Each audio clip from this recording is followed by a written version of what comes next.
Okay. Ay, nako. Kaya pakialaman nyo naman yung pagkain ng sisiw, ah. Pati yung inumin. Bigyan na kayo ng pagkain nyo din, hindi nyo kinakain. Baliktad sila eh. Yung mga manok naman, gusto nila kainin yung pagkain ng mga biik. Nagkabaliktad.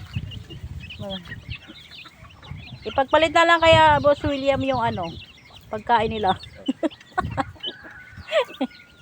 Kabaliktad. Ay mga biik. Ayan, nag-aabang na naman sila ng pagkain ng sisiw. Ng mga sisiw na manok.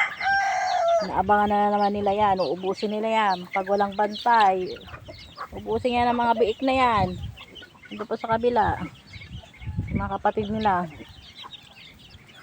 Ubus nila yan. Ayan, pakabusog kayo. Hanggat may pagkain. Kumain. Ayan. Iniinuman nila din yung inumin na ano eh. Binigyan ng tubig din sa para sa kanila eh, hindi inunom. Ayan. Ayan yung mga sisiw. Mga bagong sisiw. Oh, meron kayo ng vitamins nyo.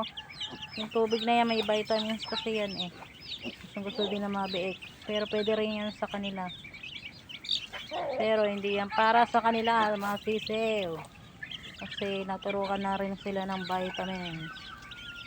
Yung vitamins sila, tinurok na lang sa kanila ng injection. Ayan, giinom siya. Kulit. Makulit. Ang kukulit. Sige. Magpakasaya na kayo habang nasa labas pa kayo. Habang hindi pa kayo nawawalay. Magpakasaya na kayo dyan.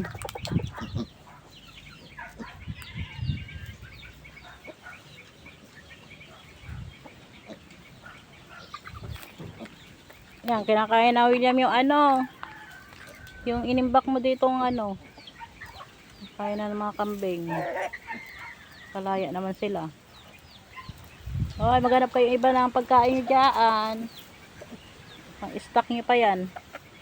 Para sa tag-ulan.